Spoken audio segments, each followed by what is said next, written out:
Welcome to Basic Brewing Radio for Thursday, January 4th, 2024. Happy New Year's, everybody. I'm James Spencer here at Basic Brewing Radio. We're all about home brewing. This week, it's a homebrew roundtable with Desiree and Dave Knott of High Gravity, Steve Wilkes, and me. We talk about the past and present of homebrewing, along with a little bit about the future while sipping some delicious beers from Pippin's Tap Room. If you want to support us financially, check out patreon.com/basicbrewing, and many thanks to everybody who's helping out in that way. If you go to patreon.com/basicbrewing, you can see a long list of stuff that you can access if you sign up as a supporter. Financial supporters have gotten a link to the DVD commentary that Steve and I did with our original Introduction to Extract Homebrewing DVD. I'll be releasing that to the general public this summer, but I wanted financial supporters and participants in our annual disaster show to have the first look. But at the end of the week, I'll also be sending financial supporters an early release of our first Basic Brewing video episode of the year. That's the one on my pre-Prohibition American lager, or classic American Pilsner that Chris Colby and I formulated on this show. That was a delicious beer, and it's all gone as of last night. I do think I have some keg fills in the beer fridge as a backup. My new beer is now in the keg as of a couple of days ago. It's the Oat Malt Stout that Chris Colby and I formulated along with Peter Simons. It didn't turn out as expected, but I think it's going to be a happy accident because it turned out less than 4% ABV, but it tastes great. So I may be entering the new year with an accidentally sessionable, delicious beer. So hard to complain about that. I fermented that beer with A10 Darkness from our friends and sponsors at Imperial Yeast. That's the yeast that Eben from Imperial suggested and then sent to me. He also sent a couple of packs of the current seasonal yeast from Imperial L25 Huga.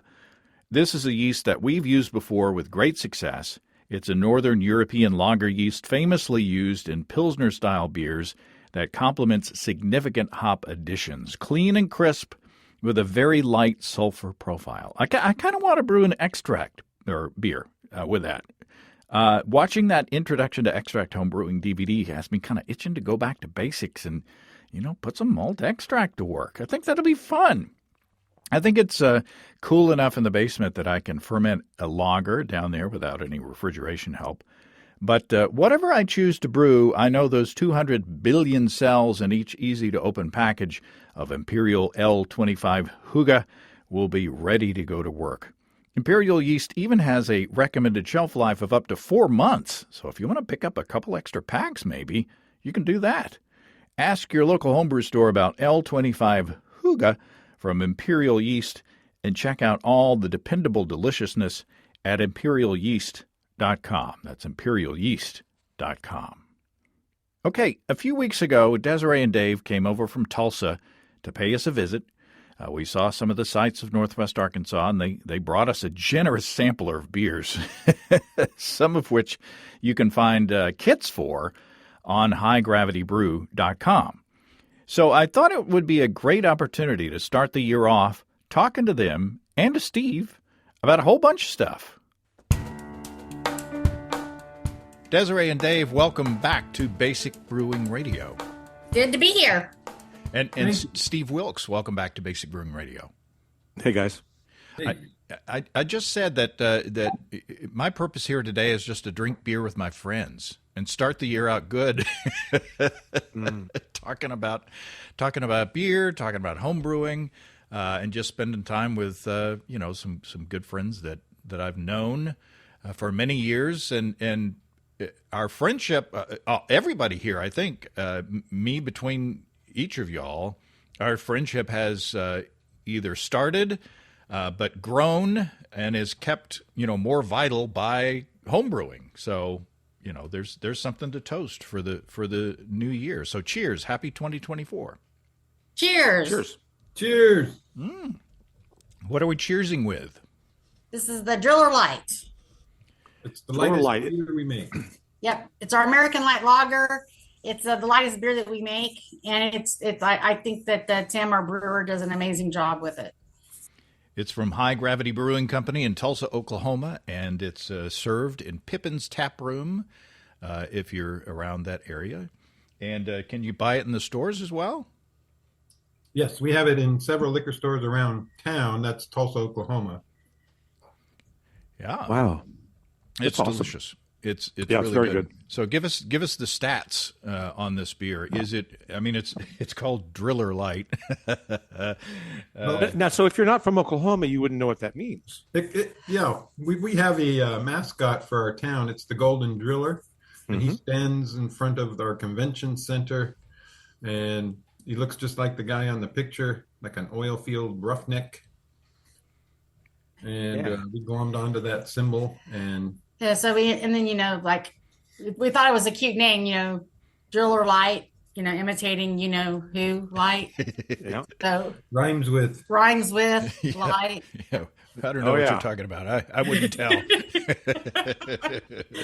Yeah, so it's our lightest beer, and I couldn't give you the super specific stats on it. It's made with corn and rice. Corn and rice. It's a blend of corn and rice. Along with the Pilsner malt. Well, it's you know what the word I'm going to say. It's delicious. It is nice and light, but it's not as light as its sort of rhyming namesake. It actually has some character. and we do use real hops in the production of this beer, so you have to protect it from the light. Oh, where the other light beer is light stable because they use hop extracts. There you go. Wait, hide it from a Light. Right. So what percentage of corn and rice, and I'm assuming that this is the flaked product and or pre-gelatinized product, right? Right. It's like close to 10% of each one of those. Oh, that order. Yeah. So 80, 10, 10. Yeah. Yeah. Yeah. Ballpark. Yeah. And then hops, noble hops. It's a good question. Yeah. Tim the brewer is not with us today. Oh, well, doesn't matter. It's a great beer. you can just make things up. Yeah. That's funny. I actually have I could open up Beersmith and check it out, but we're just friends here. And all of your beers are made using Clarity Firm or the commercial equivalent, right? Right. That's right. Yeah. We gluten reduced beers, all of them. I have celiac, and so we put it in our beer so that I can drink the beer that we make without having any issues. Now, I made my first beer with Clarity Firm. It's this what Chris Colby and I called a pre-prohibition American lager or classic American Pilsner.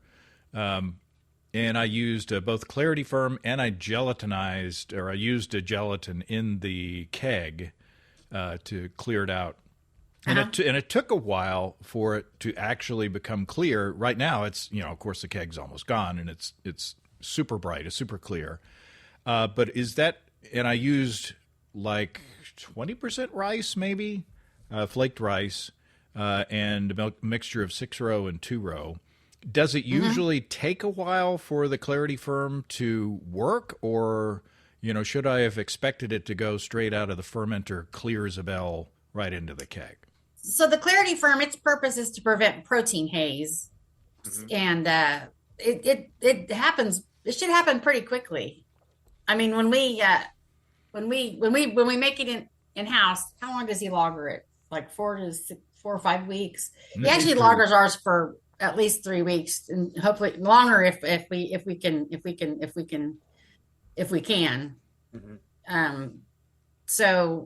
And when he kegs it, it's pretty darn clear. Mm-hmm. It's delicious. It's way better. I used an enzyme once called Hazity Firm. It just didn't work as well. It was an off-brand. I got it from Walmart. It just didn't work. But you're trendy.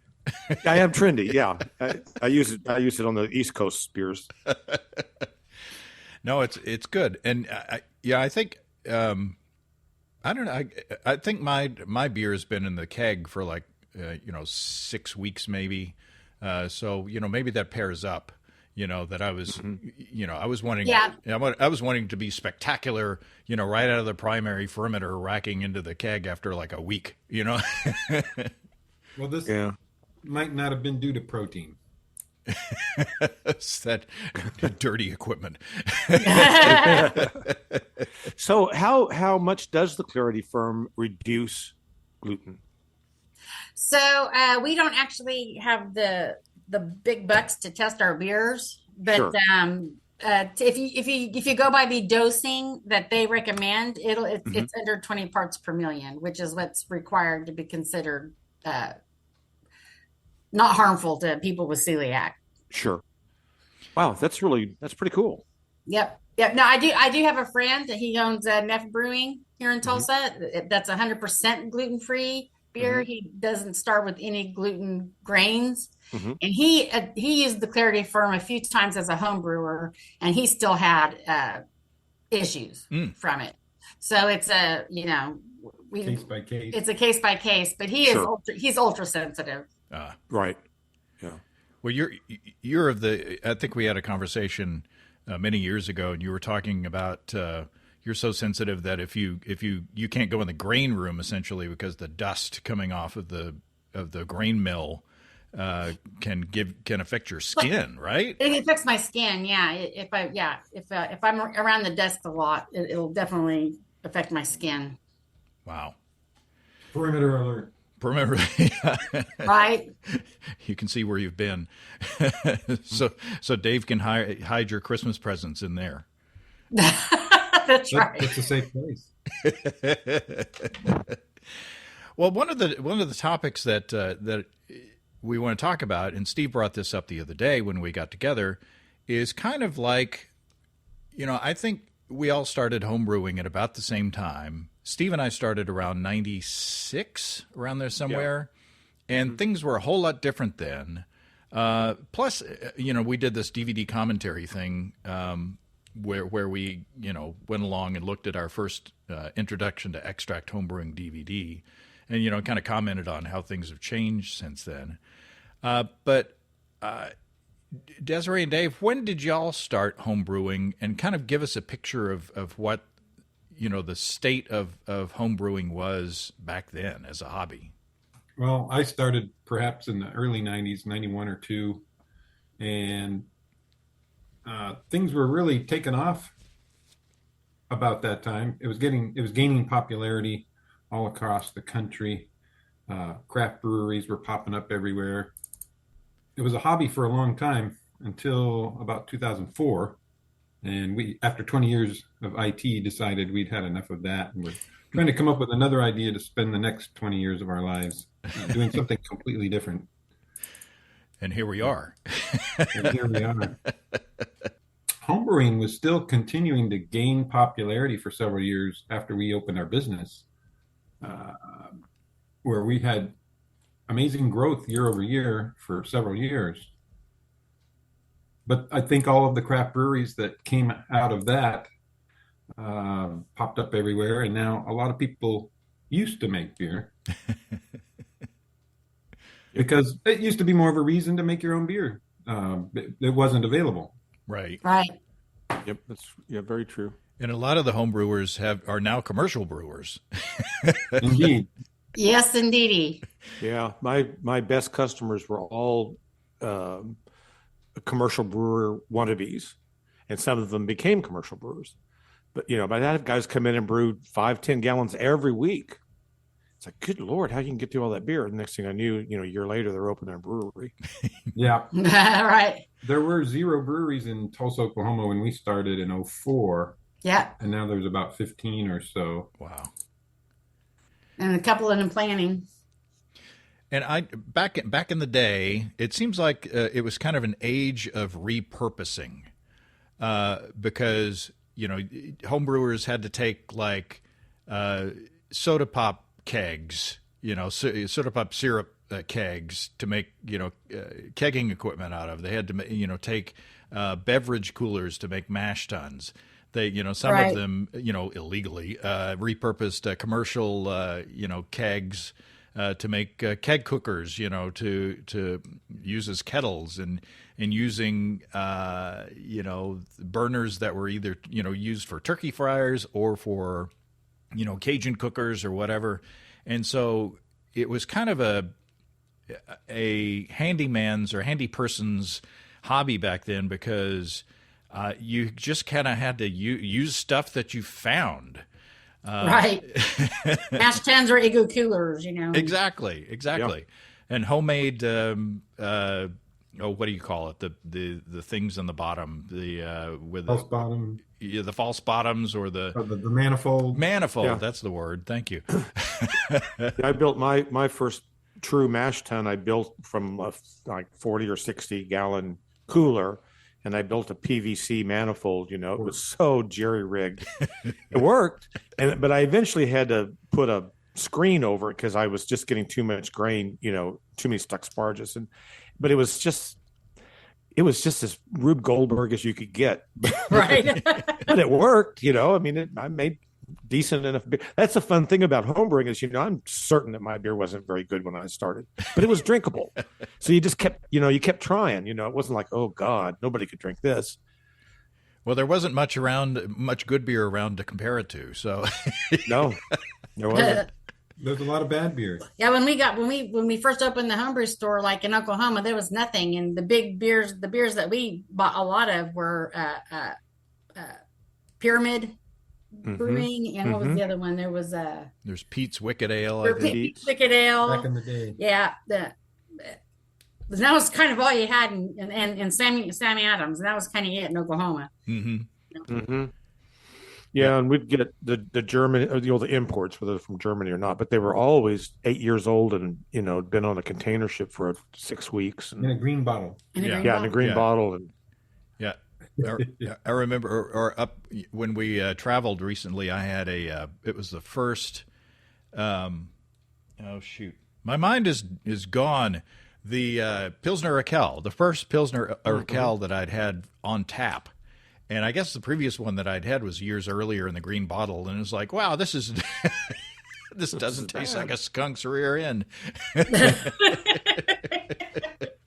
Yeah. So when did you? I mean, how long after you first started the homebrew store did things start to turn around as far as the equipment available, the ingredients available? Or was it already starting to get good at that time?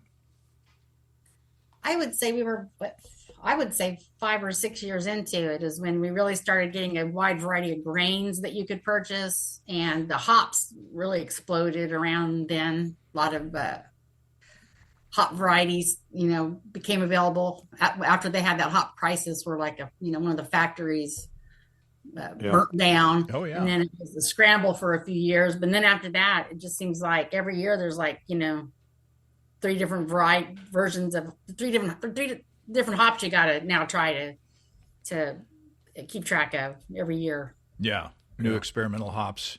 Yeah, all the time now. I don't know. I don't know if I'm like the rest of the homebrewing community, but I'm kind of getting new hop burnout. Same. I definitely am. It's hard to keep up with, and I would agree with that. Well, and both as a former retailer, it was hard to keep up because they'd come out with some new variety of something from New Zealand, and you get 4 customers that wanted it, and then they'd buy 1 or 2 ounces, and you could never sell it again. Right. That That's happened very a true. bunch. Yeah, Right. I've seen It's just- a bunch too. Yeah. And then as a home brewer, I was going to say, then as a home brewer, it's like have a palette of ingredients that well and brew with those. So that's my way of brewing. So it's like I want to really get to know a particular ingredient, and I like to play with that until I've really explored it completely. Well, if you're hopping all the time, you never really explore how that hop fits together. So I tend to stay with noble hops, or the American versions of those, like Chinook and Cascade, and Right. and that's about where I'm kind of at these days. Now that doesn't mean that when something new comes out, you don't want to at least check it out, but I'm kind of burned out with all that. Yeah. Are you seeing that amongst your customers as well? Do you in Tulsa? What are they brewing? Are they brewing the next new thing, or are they coming back to their old standards? We have all kinds of customers. We've got some that are always interested in the newest thing. They're looking for that bioengineered yeast to get more thiols, and they're looking for that newest hop varietal. But like Steve said, it might be a handful of people that there might actually be interested in that new thing, and something that needs to be managed. Mm-hmm. Yeah, and it's hard to be everything to everybody. That's very true. Yeah, we try to maintain a broad selection without a lot of depth, so that everything stays fresh and choices. Yeah, I assume you have the flexibility to do that. I mean, Steve had a little bitty shop, and I'd be interested to compare and contrast your two strategies on doing that kind of a thing. Whereas if Steve bought like 1 or 2 bags of a specialty malt, that might last for a long time, but you guys probably have a lot better turnover and can be a little bit more flexible along those lines. That's probably true. And we also have a brewery that we can use things ourselves. Right. Oh, that's true. Yeah, I bought like say Black Prince or something like that. I tended to buy that in 10-pound bags just so that it wouldn't, stale up on me. Gotcha. Yeah. Yeah, we kind of have had the Vireman Carafa series since the beginning, and people like name brand stuff and tend to ask for it by name. And so for that function, we do have Carafa 1, 2, and 3. Now, see, I couldn't do that. I had to pick. I couldn't carry multiple brands of essentially the same thing. Right. So I had to. I would say teach, mentor, and coach my customers that. That beer that you want to brew with Carafa 3, or you could also brew with black malt, or something that I had in stock. Black Prince, Black Prince, and show them that. And in fact, a lot of the brewing that I did in my shop or for my shop when I would brew specifically to show off a specialty malt or something different or something new, maybe a new hop, maybe a new malt, just so that my customers would be able to experience it and go, oh, well, I don't have to have that Carafa 3. I can brew that beer with this, and that seemed to work pretty good. But it's a very high maintenance way to have to work. Sure. Yeah, we get a lot of grain people that come in and go, oh, buy our grain from us, and we're like, no one's asking for your grain. Yeah, so right, exactly. We're not going to bring you in just because you have great prices, because no one is asking for your grain. We already have 6 different Pilsner malts. Exactly. Oh my God. Yeah. For that one guy. That one bag is for that one guy. That one guy. That's true. Who buys 3 pounds a month. Well, what beer should we try next? I haven't sampled the whole can, by the way. I'm pacing myself, but would suggest the bitter. The extraordinary bitter. Extraordinary. The adventures of ordinary bitter. The extraordinary adventures of ordinary bitter. Ordinary bitter. Ooh. This is actually one of my favorite beer styles. Me too. I love this beer style. Me too. Yeah. I'll fourth that. Oh, nice. I think it comes from my fond memories. In 1984, I was in London and got gloriously drunk with a lawyer in a bar, and we were drinking bitter, all night long, and it's such a great memory. And I honestly believe that's why I like the style so much, because it's just like one of my favorite hangovers of all time. Was it at a place where it came off the beer engine? Yeah. Oh yeah. St. James's pub next to Charing Cross in London. Love it. That's awesome. Free plug there. Yeah, right. That is such a good beer. Gosh. I love this beer so much. It pours kind of all the time. It pours kind of a dark copper. Mm-hmm. For some reason, I thought bitter was like more porterish. No. I'm not familiar with the style. So a bitter is so this is interesting. When you're in England, if it's on draft, they call it a bitter, and if it's in bottles, or they tend to call it a pale ale. Oh, So I didn't know it's that. basically an English pale ale. Yeah. Oh, it's nice. It's got a nice bitey bitterness up front, but it's got this, like, on the back of the tongue, it's this lingering caramel note that's very subtle, but doesn't show up. And I'm drinking this probably too cold. And I like it because it just kind of has this nice kind of bready, grainy character to it. Yep. And the hops and an ordinary bitter is actually not very bitter. It's I don't know why the Brits call these bitters, because they're really not that bitter. Have you ever eaten English food? Yeah, that's a good point. Not Valid, exactly very spicy. valid point there. Yeah. I'm sure it's gotten better. This is 4.5% alcohol, so it's Yep. very sessionable. Yep.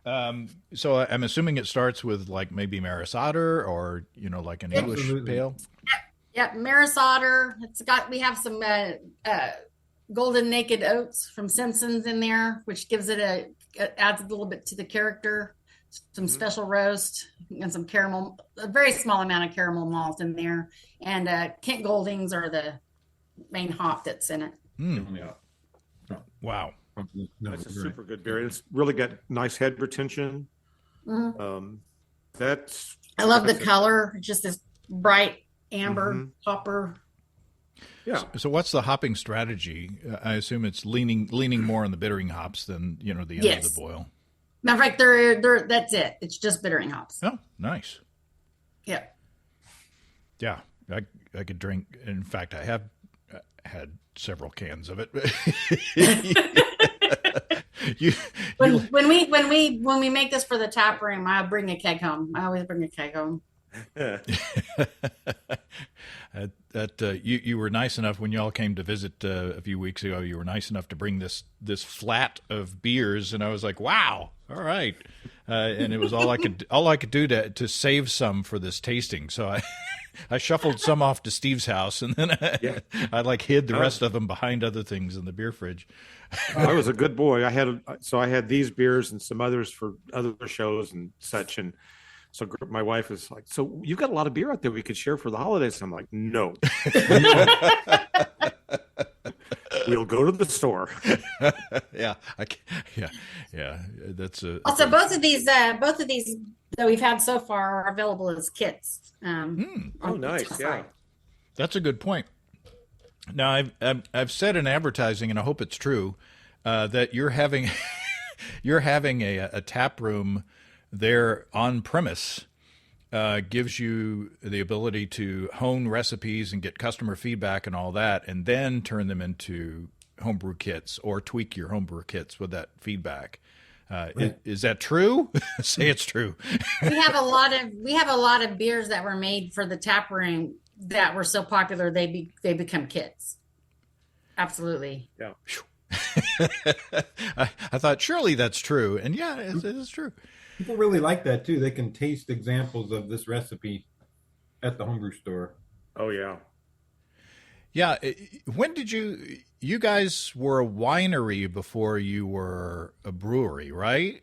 Right. Yeah. We've been a winery for 15 years, 16 years. It was about 4 years after we opened the store. We got the winery license because we wanted to show off the wine kits. So, hey, you want to know what this wine tastes like? Buy a bottle of it. And then if you like it, you can make your own 30 bottles of it for a lot less money. That's brilliant. Also a good way to go through kits. True. You can make them and sell them. But then once you wanted to start the brewery, so you have a homebrew shop and a winery and a brewery all basically under the same roof, and a tap room. Mm-hmm. Talk about the legal, living in Oklahoma, and talk about the legal exercises that you had to go through to make all that happen at once. Right. It was a challenge when we moved to our latest location. That's when we decided to add the brewery, because it was set up in a way that we could have a tap room. There was some separation there, so you could have a tap room that felt like it was not part, like you were sitting in the middle of a homebrew store, right? And the first thing that had to happen was we had to rezone the entire shopping center to allow light industrial manufacturing. So that was what, a 4-month process. Took us about 4 months to get that done. So we had to do that. And then the second thing is a company can have a winery and a brewery, but they can't be the same address and they can't be in the same location. But luckily, just by luck, seriously, it was just luck. I made a joke. Hey, I wonder if we can have a brewery and a winery at the same place. And we had 2 entrances to our store, and one said 146 over the door, and the other one said 144. So I said, hey, I'll just put 144 as the brewery because the winery is 146. And it was a good thing that I did that. Yeah. Yeah, because you're taking up 2 spaces. Yeah. Right Yeah. there. And we also had to have our lease redone because we had to have separate leases. So 3 months into having this new location, we had to call the landlord and go, hey, can we redo our lease to make it 2 different leases? So, yeah. The laws are stupid in every state. Every state has their stupid laws, but this one is really bad. I had to have separate books. You have to have separate everything, even though it's the same company, really. But it's better. It's better than when you first started. Oh, yes, absolutely. Because I think back when I first started the podcast, I think that there were 5 states where homebrewing was still technically illegal, and I think Oklahoma was one of those. We were one of them. Yes, we were. Yeah. So we've come a long way, baby. Come a very long way.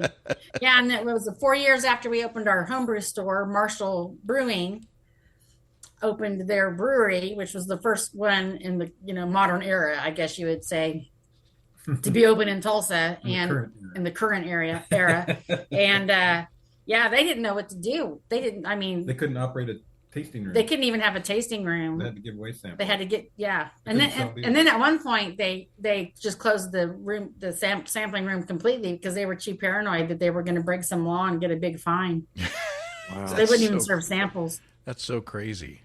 Yeah, but they were instrumental in getting the laws changed. They were, yeah. And I remember, Steve, you and I went to Krebs. Is it Krebs Brewing in? Krebs Brewing, yeah, it's basically Prairie Ales now. Right, in McAllister, right? Yep. And it's right next door in the same building as Pete's place. So that's their old location. The old brewery was co-located there with Pete's place. The new brewery is actually, and that was in Krebs. Right. The new brewery is in McAllister, and it's big. Oh, nice. Yeah. Well, I remember that was like the best free lunch I think I'd ever had. Right. We did the interview there, and they fed us for free at the Italian place. But my point of bringing them up was, they basically shared the building, but they had to put a door between, the brewery and the restaurant, and they couldn't take kegs from the brewery to the restaurant. They had to sell kegs to a distributor, and then the distributor had to sell the beer to the restaurant. Yep. I guess it's to make sure that literally the distributor had to take possession of the kegs to bring them over to the restaurant. Yeah. Wow. It's nuts. But like you said, the alcohol laws are crazy, probably everywhere in some way or another. It's been very significant in Oklahoma over the last few years. I mean, rapid changes. 3.2 is now gone. We're a full strength state, and you can self-distribute if you want. You don't have to go through a distributor. So there's been a lot of improvements. Yeah. So Oklahoma. Go ahead. I was just going to say Oklahoma is an interesting state to me in that, as a state, it's such a conservative state, and yet there are more medical marijuana dispensaries than anywhere else in the country. The beer laws. It's the Wild West with the it really is, yeah. And so it's just interesting how it has opened up, and gotten so much better from our point of view. Yes. Yep. But I agree. But it's because of people, like Marshall Brewing and y'all, and it's because of people kind of putting pressure on legislators to say, look, this is a business, and this is not, the laws are not business friendly right now, right? Right. I mean, Right. That's the angle. that is the absolute angle you have to take when you're talking to them. Look at all that tax money you're missing. yeah, no kidding. Heavy anti-business. Yeah. Well, speaking of anti-business, it's dry January. Yeah. So dry January, I mean, good to everybody, kudos to everybody who's trying to, make sure that they have control of everything in their lives and, taking a month to kind of examine yourself, so to speak, is probably a good thing. But you're probably hoping that people just don't all do it all at once, right? I mean, yeah. Well, but see, the thing is, you can have dry January as long as you have foamy February. Hey, foamy February. Yeah, There you you got to go. brew in January We're in gonna order use to have that. foamy February. I liked it. We're going to use We'll give you that. credit for that. You can have it. that's great. But Yeah, dry January is tough. And I don't know if it's happening in Arkansas, but a lot of the breweries, they go out of their way to come up with a lot of non-alcoholic alternatives. So Yeah, they'll I still don't- come to the tap room and I bet that's Business true. for But business. that brings up a new topic, oh, and that's brewing goals. One of my brewing goals is to learn how to and hopefully get good at it of brewing low gravity beers because they are becoming very popular. And just as an overall, I just can't, me personally, I can't handle the alcohol like I used to, getting of that age. And so, if I could learn to brew a really tasty 2, 3, even 4%, but that's getting normal, you might say. That's a goal. That's something I want to kind of learn. And James has done quite a few brews down in the 2.5% range that were very good. I like it. Yeah, I mean, really, yeah, and so that's a place that I'm heading, and so that just kind of ties into that dry January of kind of learning you can still brew, but you can back off those 8-9% beers and learn to brew a 2, 3, 4% beer that's still very satisfying, and Right. stay in the game. Would you call that damp January? Yeah, I call right. I call it moist January, but Oh, he said it. he said it. see, I know people. It's the reason why I say that word. It's because people have an aversion to it. But anyway, because I'm a jerk. I'm a jerk. That word. But you, Desiree, you have a hopped tea that you make. That's right. Yes. That's zero alcohol and 0 calories too. I think. You were right? countering. Yes. Yeah. The most popular one that we make is we call it lemon drop. Uses lemon drop hops in it. And we use Assam black tea. And Assam black tea, one of the main flavor descriptors is malty. Oh, So I zoned in on that particular tea. And we use monk fruit to back sweeten it because there's other hop companies out there that make hop teas, but they've always felt very harsh and hard to drink to me. And so I wanted to put some sweetness in there so that it would feel more balanced. So monk fruit is a really great way to do that because there's no calories involved. now what is it? Did you say monk fruit? Monk fruit. So it's one of the newfangled, calorie-free sugar substitutes that's out there. Oh, It's monk fruit is like that's the name of the fruit. It's monk fruit. Mhm. And then there's another thing. One of the talls, the xylitol. One of the talls. Sugar alcohol. One of the sugar alcohols. Yeah. is used with it. So it's a 1-to-1 measurement of sugar. That makes it easy. Comparing to sugar, and we don't want to make it taste like a sweet tea. We just want to make it balanced. So Right. we add just enough of the monk fruit so that it feels like you're drinking a beer, and it actually looks like a beer when you pour it. Mhm. It's awesome. It has a head on it. It's the color of beer, and it's very tasty, and really helps people feel like they're not being isolated when they're hanging around with people that are drinking. Mhm. Yeah, it's a great idea. And every time we go visit you, we come back with a 4-pack of it. So yeah, it's good. This year we really want to try to focus on that and maybe get a broader with the distribution of it, kind of get the word out that this thing exists, because everyone that tries it loves it so much. It's just trying to make people aware that we have it. Are you working on other like Steve, said, like lower gravity or lower alcohol alternatives for those who are trying to cut down a little bit on their alcohol intake? Not really, but most of the beers that we brew are around 5%. I'd say between 4.5% to 6% is our range, and then we'll have a couple of higher alcohol beers on tap. But we try not to make a whole lot of high alcohol beers already, but we've not really attempted to go much below like 4%. Yeah, that's getting pretty. I mean, I would absolutely agree that that's getting pretty extreme.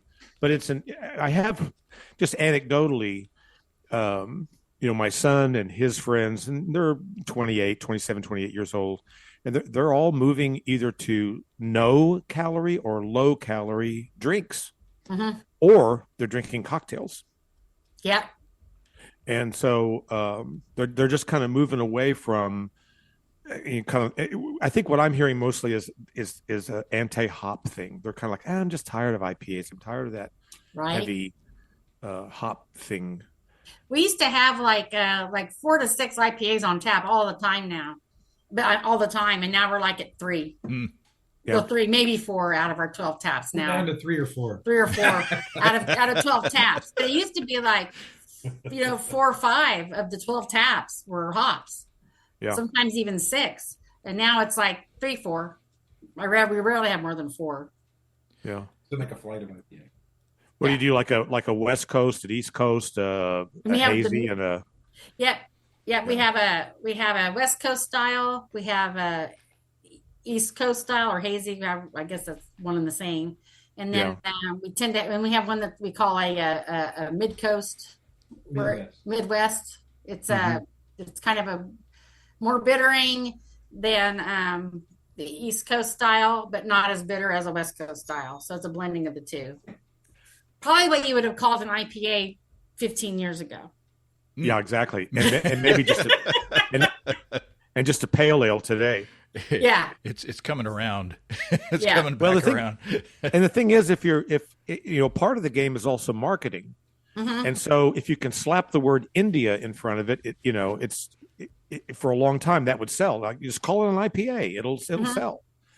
That's true. And what's really funny is I really dislike the term IPA. I think we should take ownership of all these great new beers that we've come up with in the United States and, call it an American hoppy beer, ale. I agree completely. Let's come up with something different because we've come up with these styles. The U.S. has, and we should own that and quit calling them IPAs. Yeah, IPAs. That's what I think. My port. What's soapbox? I butcher coined phrases. So. Yeah, IPAs become meaningless. There's so many. It doesn't mean anything. So many abbreviations that are just letters that don't mean the same thing as what they used to. I mean, we have a black one. We have a black IPA, a black pale ale. It's a Cascadian dark ale. Seriously, folks. But you have an example of this. Yeah. It's in our stuff to drink today. Well, and the other one is a white stout. Yes. I see. I think we should drink the stout before we drink the Black Cat's IPA. Okay. Because the Black Cat's IPA it's a double black IPA, so you won't be able to taste the aggression very well if you. This aggression will not stand, man. Yeah. This has been a really popular beer for us. So we're moving on to that one now? Yes. Yep. Okay. We brewed it for a screening of The Big Lebowski. Oh, yeah. Desiree and I had never seen it. Oh, wow. And this was only like 4 years ago. Oh, 5 years ago now. Something like that. Yes. They go by quick these days. They do go so quick. Yeah. Sunrise, sunset. And all we knew is there was a character in the movie called The Dude, and he liked White Russians. And so we brewed a White Russian themed beer for the screening. And it's turned out to be one of our most popular beers. It's basically been on tap ever since. We were just brewing it for this event. So come watch The Big Lebowski with Dave and Desiree, who for some reason have never seen this movie. And here we go. It's a great beer. It smells like a stout. I think we've talked about this beer on the show before, but it's worth revisiting just because it's so fun. It looks like it's not quite a Pilsner looking, but it's like a pale ale kind of color. The golden ale. Yeah. Oh, perfect. Yeah. Yeah. But you smell That's it. delicious. You smell it, and it smells like a stout. Yeah, see, and a lot of people, oh, this is gimmicky, and I'm like, isn't everything gimmicky? I mean, come on, we call everything an IPA. Oh, my God.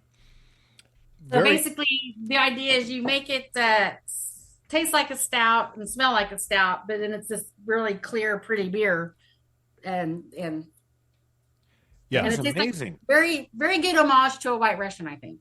Yeah, it's super. It's chocolatey, Mm-hmm.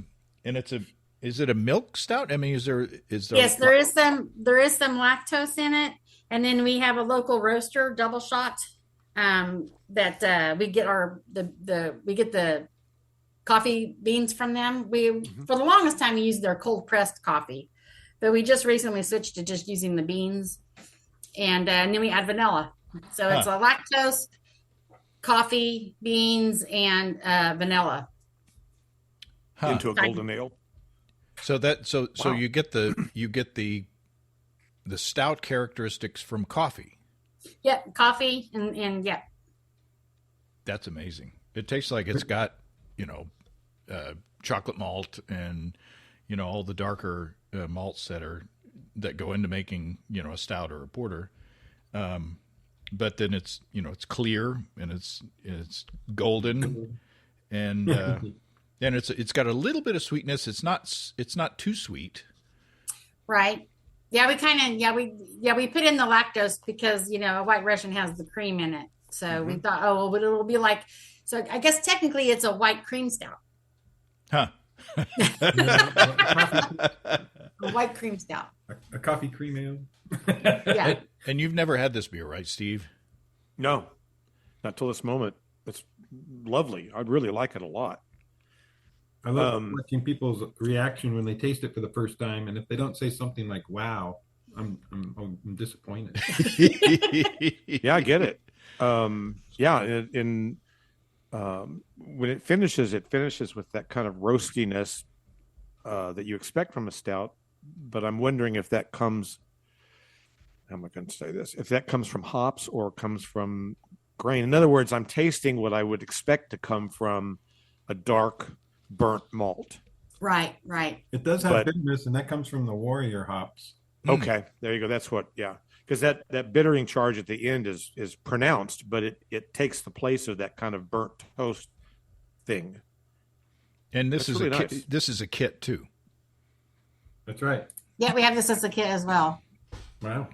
So how do you handle the coffee?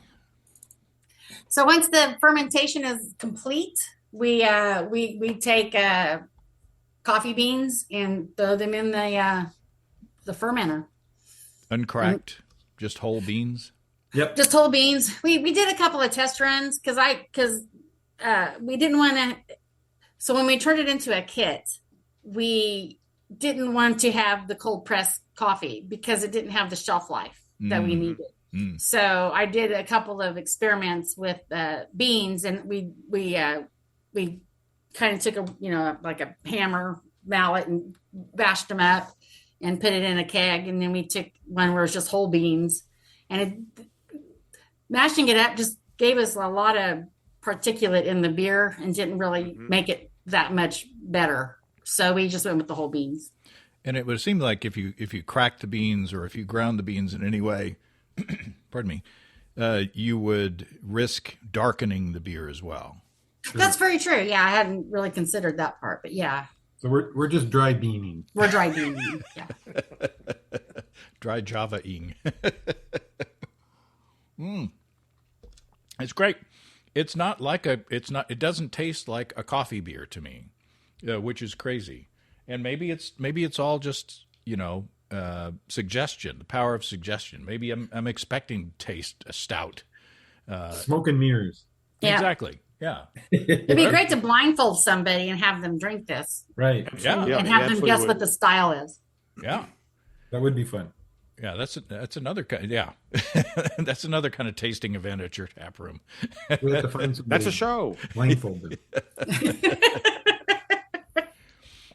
So what? Name that. I can name that beer in 3 sips. Well, that actually would be a fun show. That would be That would show. be a fun show. There you go. Yeah, and we'd throw it away because we'd be so bad at it. So, It's like when I used to play drums when I was stoned. Gee, I'm good. You'd hear it and go, oh, God. yeah, until you heard the recording later. Exactly. Sounded great at the time. Mm-hmm.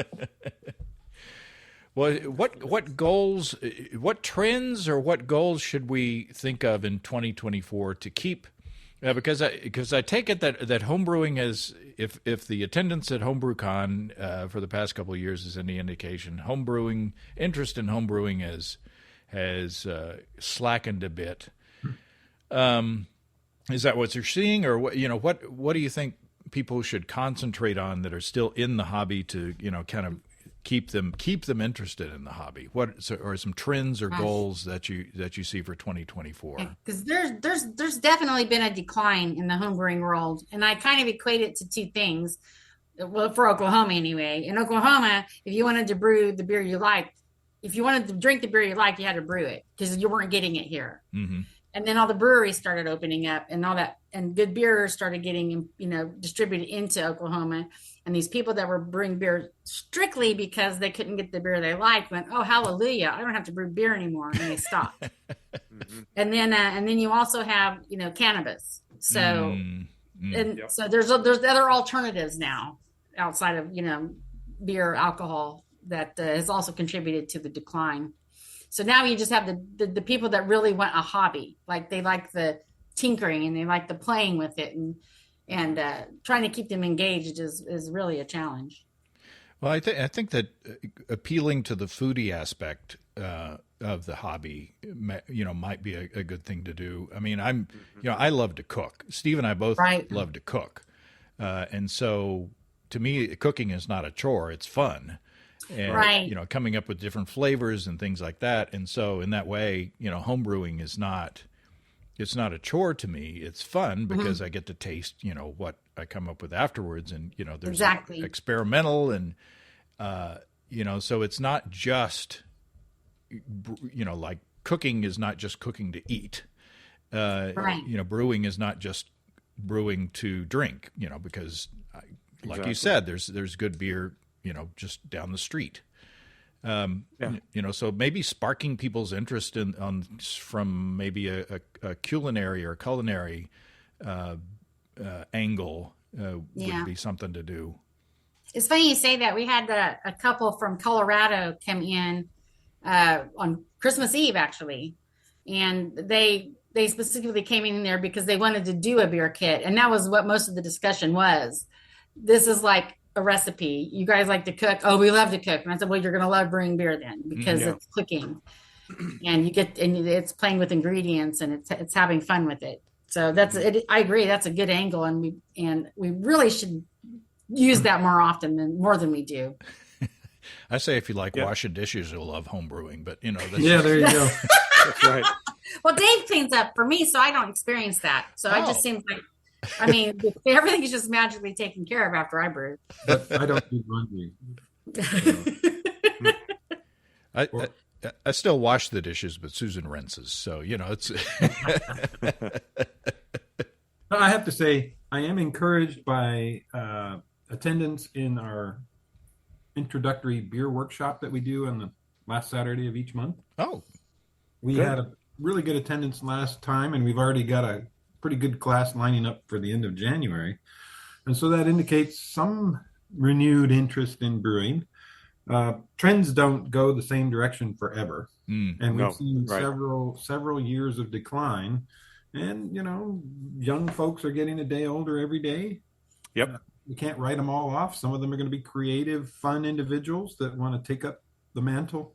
And explore the world of brewing. And things are cyclic or cyclic. Anyway, I have some beer, but things do come around, and what inspires the previous generation, necessity to brew to get good beer, that changes, and now maybe people, whether it's a curiosity about the process or whether they like to cook and they want to try new flavors, or, if whatever's bringing people into the store, whatever's bringing people into your workshops, I think that's encouraging. I think, that's something that we can be inspired by going forward.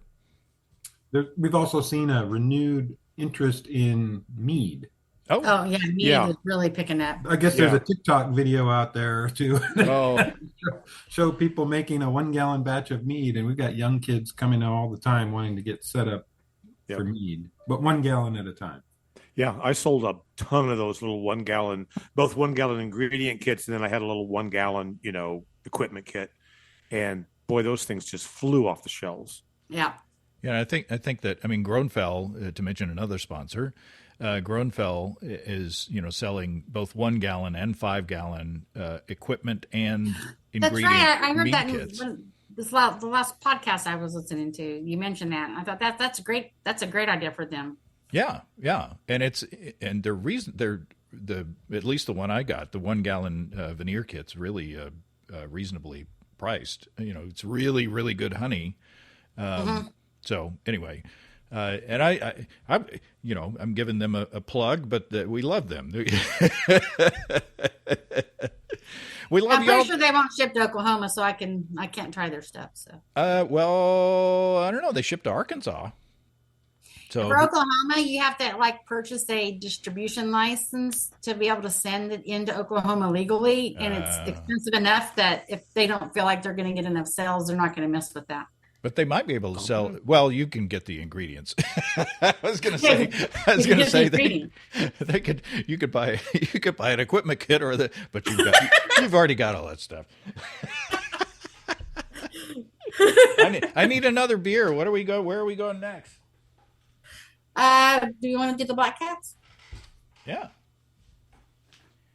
Okay, let's do the Black Cats. Black Cats IPA. And then there's the Roughneck Black Lager. Oh, well, so we don't have a Roughneck here, but if you guys want to open the Roughneck, no, let's save it because I don't want to.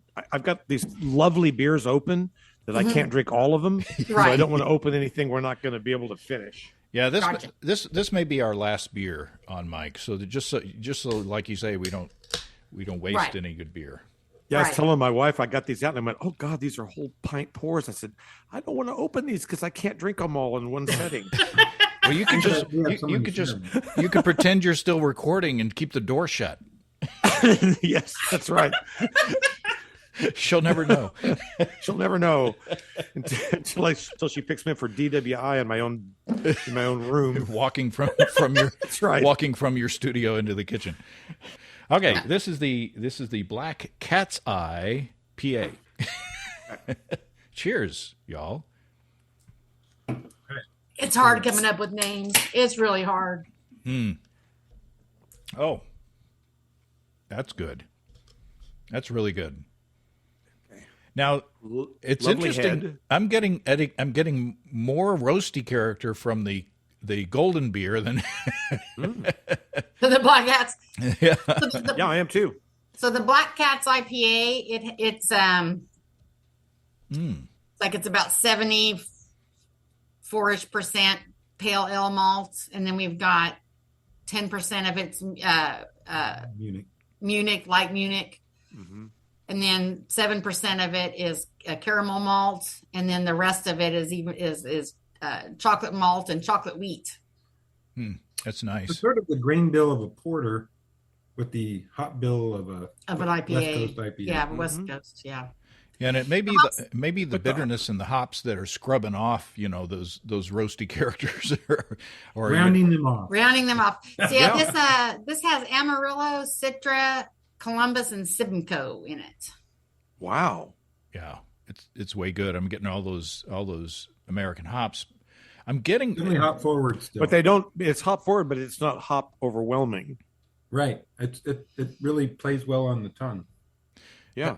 Now I get, even maybe it's a combination of all those hops. I get a little bit of mint in there somewhere, and it may be just all the beers that I've I've tasted up until this time. But it's I see what you mean. I You think need to spit that gum out. it's a double mint. Get some double mint gum going. it might be the effect of all the hops together. It's kind of funny. Yeah, that's what I'm saying. It's like they're all combining together or working, with each other to create this. And maybe it's, the combination between the malt and everything. It's not a predominant. It's not like I'm standing on the top of a mountain with a, peppermint patty or anything, but there's just just a teeny bit of a note of mint in there. I think I'd characterize it more as woody, but yeah. All these, I'm not going to say it. all these jokes. Yeah, I'm not going to. I'm getting a woody.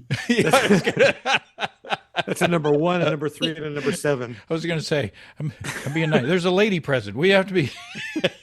But then her husband came out with it. So there you go. I see what you mean, though, James. But yeah, I kind of get the woodiness, but I get the mint. Okay. I just walked right into that, didn't You I? really like that beer. Yeah. You really, really like that beer.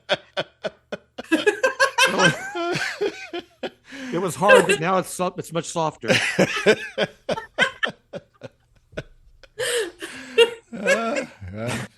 Notice I'm stepping back. I'm stepping Yeah, back. you may want to cut that out.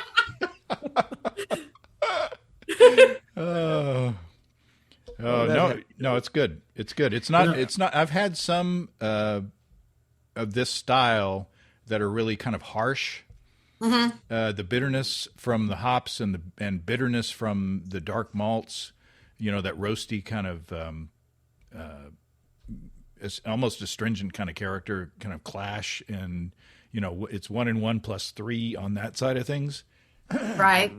But this is not. This is not that way at all. It's very. I haven't said It's balanced. very tricky making black IPAs. The vast majority I've had have been not very well balanced. I would say Marshall Brewing here in Tulsa has their El Cucuy, which is a black IPA, and it's one of the few others that I really enjoy drinking. Yeah, You imply that you like your own. I do absolutely like our own. Yeah. I mean, other than ours. So what's the hopping strategy? Do you hop it just like a regular IPA? So this one actually does have some bittering hops. The Columbus is the bittering hop for this. And then the rest of it is basically whirlpool and dry hopping. It's good. It's way good. Now, we haven't talked about your system. Talk about this. You're running electric, of course, in your brewery, but talk about your setup. Your capacity and go geek out, Dave, on or Desiree, whoever. I'm assuming Dave wants to talk about it more, but that's just me being a. He is the guy who builds them.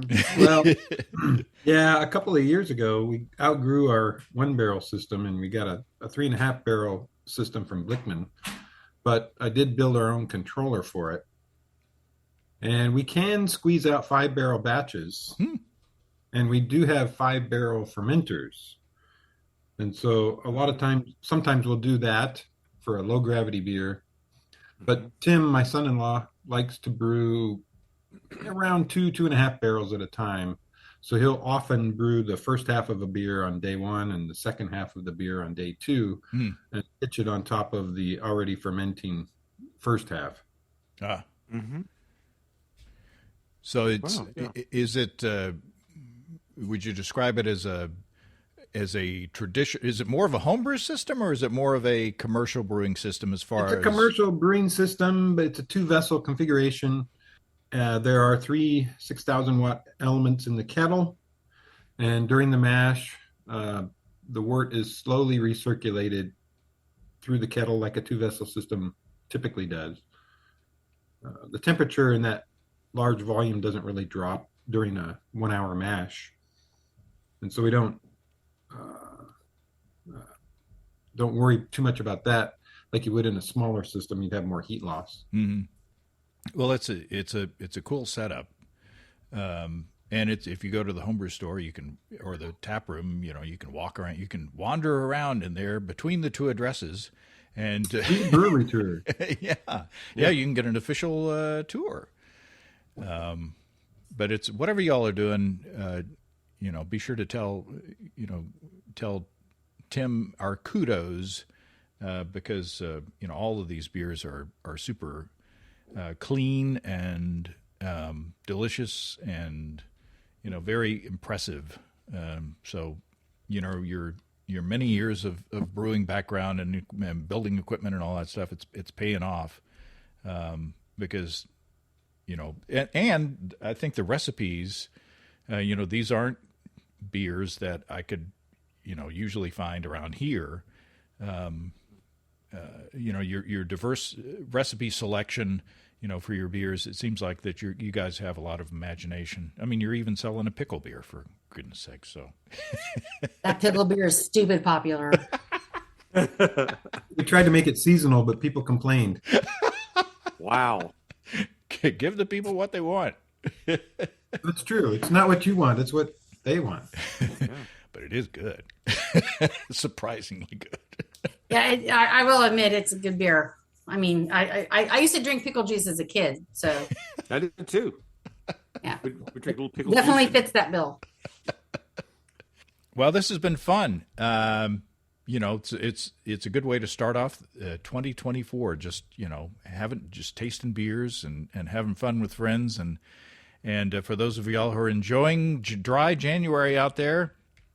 Don't forget about Foamy February. Foamy February is coming up. I like it. All right, Desiree and Dave, thanks as always for your friendship and your support throughout the years. One of my favorite things is of this whole thing is getting to know people and becoming good friends with them, and that's certainly the case with y'all. Oh, same. We feel the same. Thank you. Thank you. I have to say, yes, we are very privileged to know all the people we know in the beer world because of beer and brewing. Thanks as always, Steve, for joining in the fun. And I hope this wasn't too much of an imposition. Never. Always a privilege. Happy New Year, y'all. Happy New Year. Happy New Year. Well, thanks again, as always, to Desiree and Dave and to Steve. Be sure to check out highgravitybrew.com for the kits of the beers that we tasted. It would be a wonderful way to head into Foamy February. And don't forget about the new discount code for highgravitybrew.com. BB10, that's BB10, will get you 10% off beer ingredients. That includes everything you see under the beer ingredients menu on highgravitybrew.com. Enter BB10 at checkout or go to basicbrewing.com and click on the High Gravity ad on the right-hand side, and the code will be entered automatically. The code isn't available with the other offers, but it's a good one. That's BB10 for 10% off beer ingredients at highgravitybrew.com. That's highgravitybrew.com. And if you have brewing questions, show suggestions, or just want to say howdy, write to James at basicbrewing.com or just fill out the contact form on basicbrewing.com. And please don't forget to tell us where you're from. Check out our mobile-friendly shop at basicbrewingshop.com. Thanks to everybody supporting us through our Patreon page. Special goodies coming your way. Check that out at patreon.com/basicbrewing. It's all until next time. Till then, thanks for listening, everybody. I'm James Spencer. Production help for Basic Brewing Radio and our website is provided by Kelly Dotson. Basic Brewing Radio is a production of Active Voicing. We'll talk to you next time, everybody. In the meantime, stay well and stay tuned. So long.